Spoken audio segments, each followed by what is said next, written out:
जय भगवान श्री कृष्ण जी। आदमी पहले घर से टूटता है और इसके बाद वो बाहर से टूटता है। बाहर से जब आदमी टूटता है और अगर वो घर से टूटा हुआ नहीं है तो आसानी से वो बाहर की टूटन से निपट लेता है। लेकिन जब कोई भी आदमी अपने घर के लोगों से ही टूट जाता है या घर के माहौल से बिखरने लगता है तब वो खुद को नहीं संभाल पाता है और इसलिए घर से टूटने पर हर आदमी बिखर जाता है और उसके समझ में नहीं आता कि उसकी गलती कहाँ पर है, क्या चूक उससे हो गई है, ऐसा क्या घर के अंदर हो गया है जिससे घर का माहौल बिल्कुल बदल गया है। आज कमोवेश लगभग हर घर की हालत ऐसी ही है और यही कारण है कि ज़्यादातर लोग अपने घर से पहले टूट चुके और इसके बाद ही वो बाहर की दुनिया में से टूटते।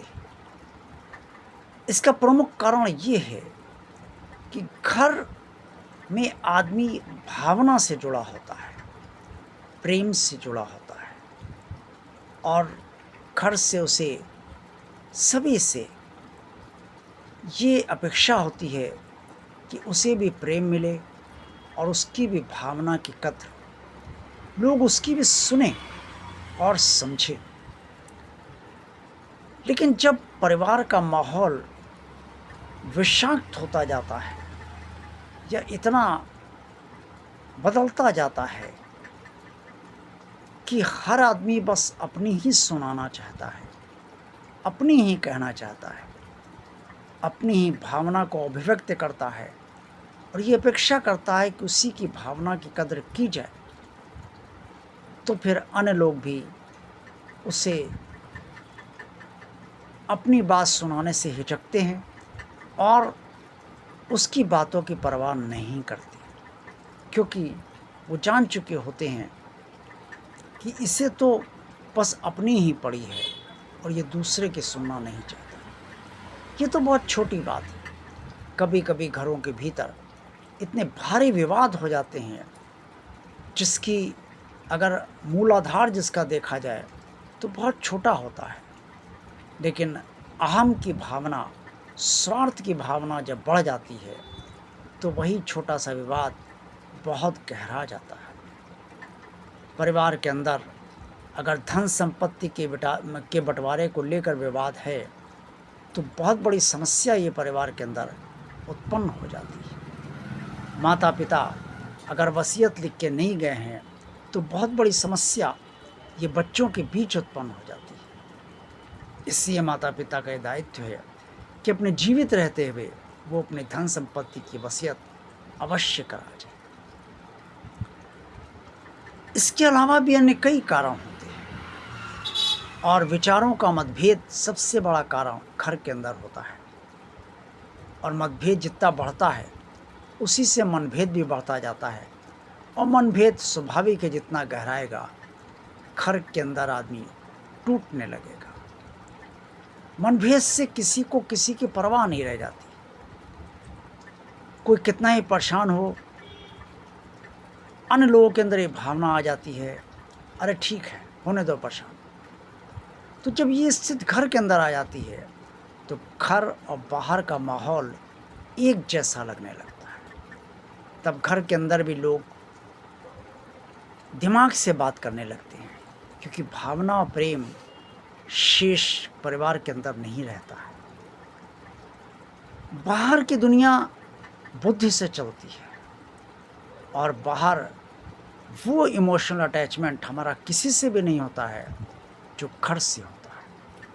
पति का पत्नी से जो इमोशनल अटैचमेंट होता है, माता पिता का अपने बच्चों से इमोशनल अटैचमेंट होता है, और बच्चों का अपने माता पिता से जो भावनात्मक लगाव होता है, इसी तरीके से भाई का बहन से, बहन का भाई से, वगैरह वगैरह, दोस्तों का आपस में दोस्तों से जो अटैचमेंट होता है, जो जुड़ाव होता है, वो उतना बाहर के लोगों से वो स्तर जुड़ाव नहीं होता। दोस्ती बाहरी होती है, लेकिन फिर भी दोस्त दोस्त है और परिवार पहले आ जाता है।